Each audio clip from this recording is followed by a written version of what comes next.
deuxième combat bi di dox ci diggante ki nga xam si nii ana Sëtu Gaynde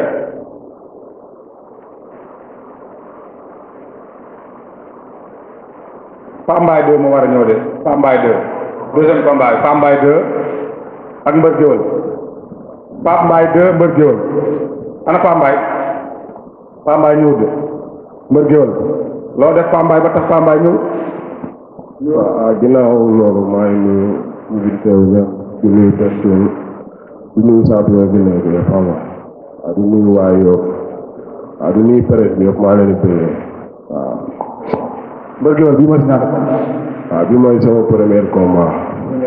waaw. li tool yi bëree lépp Mbër Géwël foo tourné groupe WhatsApp yi Mbër Géwël. waaw mais loolu xam nga yàlla moo ko def si ñun quoi xam nga ñu nekk ay doomi mbër nekk ay rakku mbër quoi xam nga waaw. kon Yoff ngay waree. waaw Yoff laay waree waaw. Pambaay nga war a daje. non Pambaay moom li ma koy wax waaw incha allah bis moom na ñëw rek taxaw dëggal boppam quoi li fa am lépp maa koy def maay xeex maay bëre maay daal incha allah. moom Pambaay. ngeen ko baax. bon xam naa ko toppal la.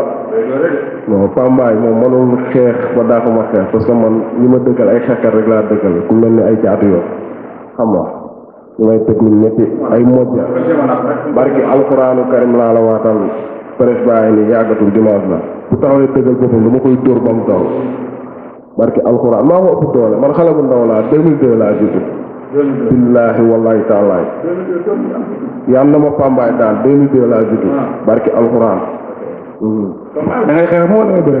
non man lépp lu mu laaj rek dama koy def mais incha allahu rabbi ndam laa bëgg te dama koy am mais lu mu bëgg rek na ko fekk waaw. non c'est que moom waaw moom dan xam nga sama papa ju baax la dama koy ak caatu ngéwél ñoom ñëpp dañ am combat essence yi tool nii maa ngi ñaanal caatu ngéwél ak Seck Ndaanaan ñoom ñaan ñëpp yàlla leen yàlla may ndam xam nga waaw c'est que man moomu dugal ci làmb sama rakku papa la. comme sa adversaire ñëwut wooteel.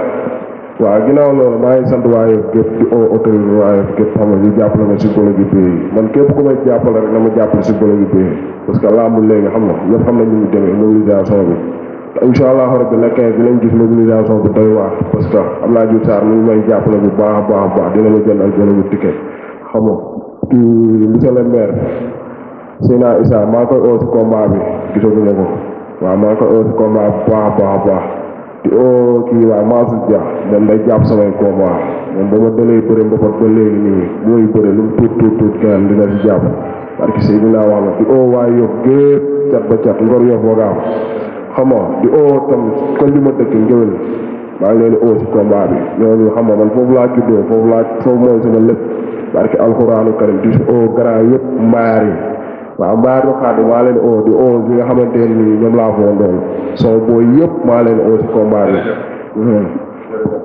mu ngi doon